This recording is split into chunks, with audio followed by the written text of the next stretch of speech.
Hi, AJ. How you doing? I've got a question about God's laws that govern incarnation. And I'm come against this block. I don't understand how having souls attached to their first physical body is allowed when the planet comes down to the hells like we are here on Earth.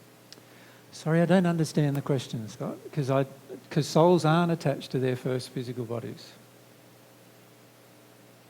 I'm not in my first physical body now. Oh, you mean in the first incarnation? Yeah. Right, so the question is about not reincarnation, but incarnation. Yes, the incarnation laws. Gotcha, yeah. And so what was the question again? So, How is it loving for all of us to have come to a planet that's descended to the hells? okay. Good question. But the question really is driven by this idea or concept that perhaps God hasn't been loving. Whereas what I would do is I'd make the assumption that perhaps humans haven't been loving first. Does that make sense? Let's look at what God created originally. What God created originally was like a perfect human habitation that didn't, Earth, that did not have people on it, right? It had in a complete environment where there was enough food,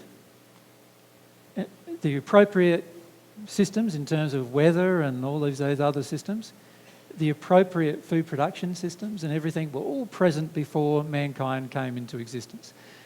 The very first human couple that came into existence, if you talk to them, they were Ammon and Aman, the people that the Bible refers to as Adam and Eve, right? The male I am, the female I am. Now, when they arrived on Earth, they arrived in a perfect physical condition. They had no physical ailments, no physical sickness, even though diseases did exist on the planet, right? And bacteria existed on the planet and so forth. They had the ability to basically prevent any of those things from harming themselves through their condition. They also had at this potential point of time, they had the potential to receive God's love. And I say the potential because they did not choose to engage that potential. But they had the potential. God offered them the potential of receiving God's love. And they knew it. They knew it was available to them actually. And when you talk to them, they realised that they knew God's love was available, and they also knew their condition was perfect. If you talk to them now, they think that our condition on earth now is terrible. They think most of us are very ugly in comparison to what they were at the time. Oftentimes we're out of proportion in a lot of ways, even down to how our left and right sides are all out of proportion generally. They're not. Well, they had perfect physical symmetry. So that they understood how much of the things in the earth around them worked through experience, but they had a very developed intellect. They used 100% of their brain. So we use how much of our brain? Scientists say 10%, and there's now estimates that it might even be just as low as 2% of our brain.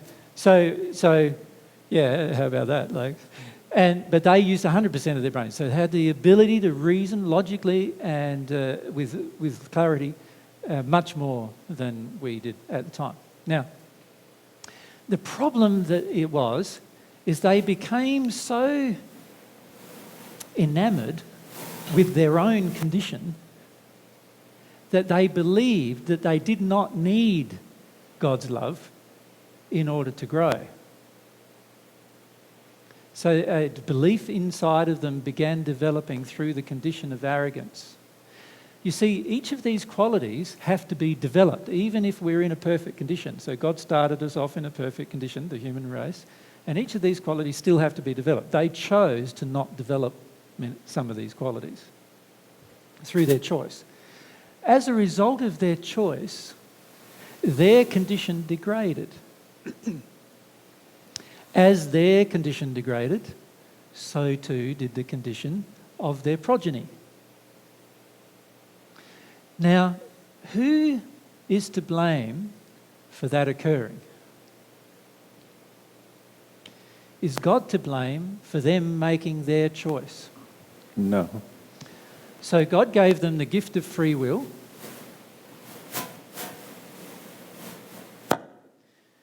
So you could say the only way God is to blame for them making this choice is that God gave them the gift of free will, and that enabled them to make this choice.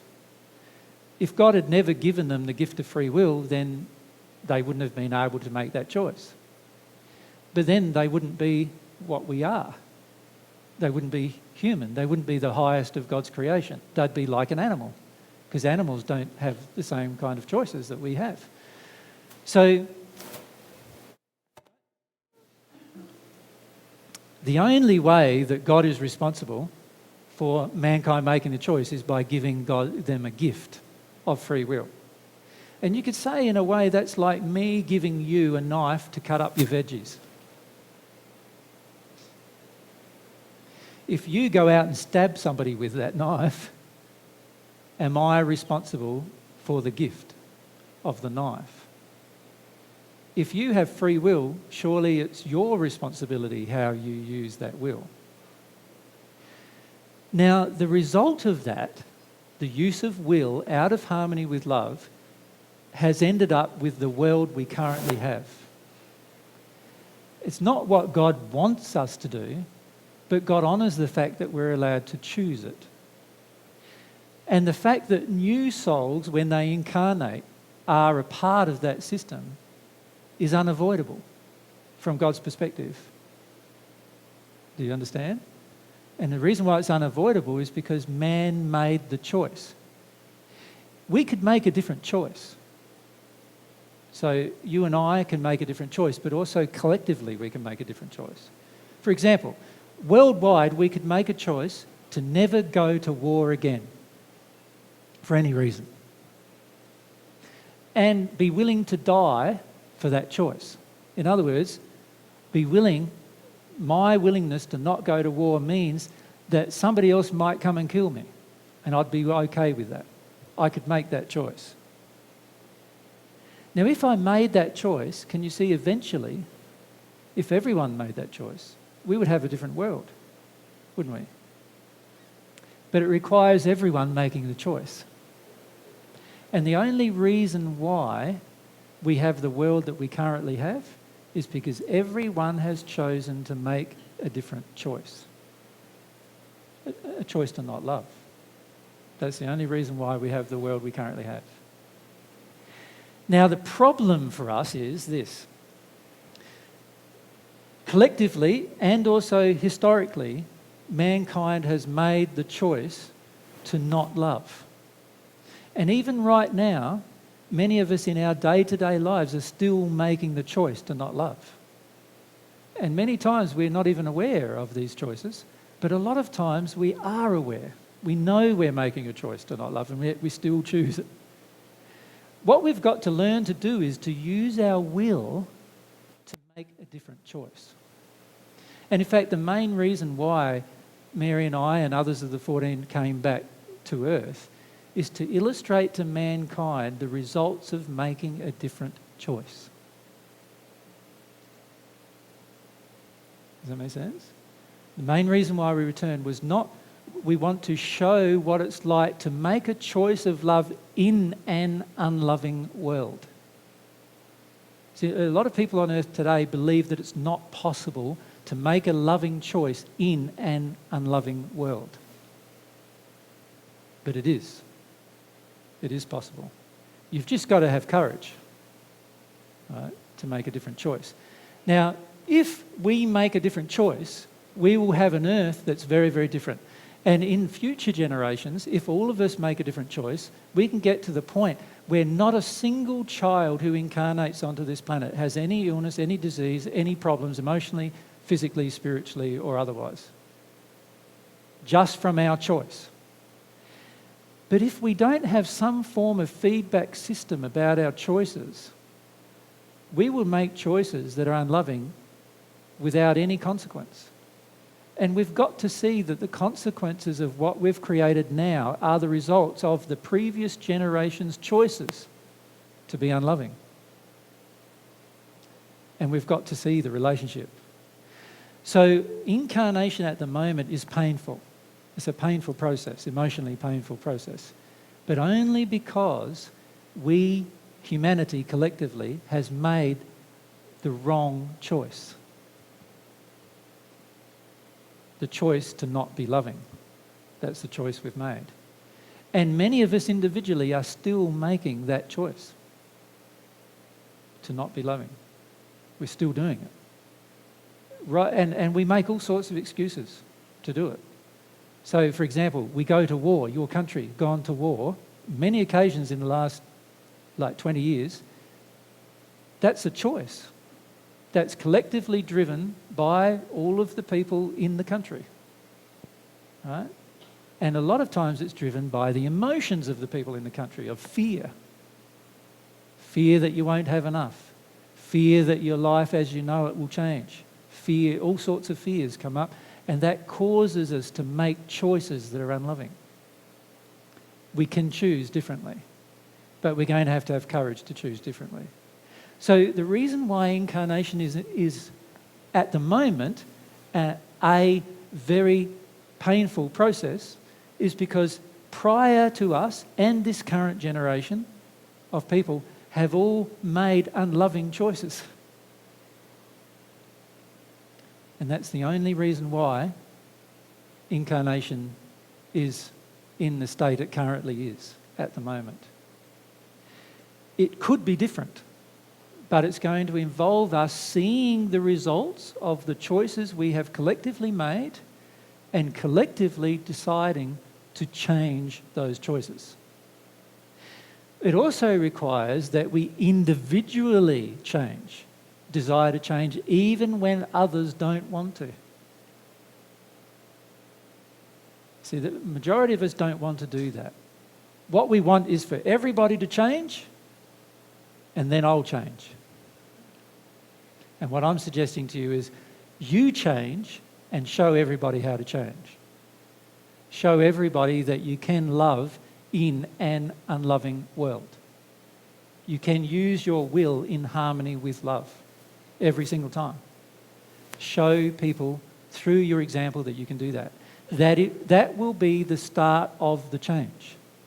So you know how there's all these spiritual movements at the moment saying, oh, we're going to have this wonderful world in the future, and none of them have any real clear idea of how it's going to happen, right? They think that some people are going to come from outer space to do it, or, there's all sorts of theories of how it's going to occur. The way it's going to occur is by there being leaders of change who decide to use their will in harmony with God's love. That's how it's going to happen. And how long it takes will depend on how many people do that. But just one person doing it can change the world. In the first century, I chose to do that in an unloving world. And I was in my first incarnation, just like many of you are. So I chose to do it in an unloving world. I didn't make the excuse, but it's all too hard because I've come to an unloving world. I decided to have that relationship with God, desire to grow, change, and become more loving, use my will to do so in an unloving world. And that's what I'm recommending for you to do, the same thing as that. When you do that, you will understand the reasons, the real reasons why incarnation is so difficult today. Because as you receive God's love, you start seeing the whole picture as to why it's turned out to be what it is now, seemingly quite bad. But it's actually the result of our historical and current unloving choices. So there's hardly a single person of us in this room that could say that we have changed all of the unloving choices of our own parents through our own actions. But that's what is going to be required of us if we want the next generation of people who incarnate, the next generation of children to have an easier life. We are going to need to change. And if we're not prepared to do it for our own sake, in other words, we don't have enough love of ourselves to do it for ourselves, surely our love for others would ask us to do it. And particularly our love for our own children would ask us to do it.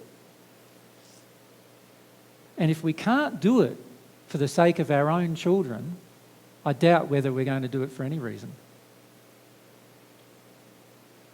And that's been the problem historically. The parents became selfish. They chose to do a certain course of action out of harmony with God's love, but in harmony with their own will. That damaged the next generation of children. They saw the damage and yet did not correct its cause. They continued the process of damage. And then the next generation did the same, the next generation did the same, because the reality is we don't care as much about our children as we believe we do. You know, in the average Western country, we slaughter a lot of them before they're even born. That's how little we really care about them. We abort them before they're even born. And the reality is we beat them. You know, when they're little, we're violent towards them. We demonstrate our own condition to our own children and then hope that the next generation of people will have an easier life when they incarnate. It's not possible. We need to see what we create. And this is why God has made us personally responsible for what we create. So what we see on earth now is the direct result of God making us personally responsible for what we, humanity, has created. Does that make sense?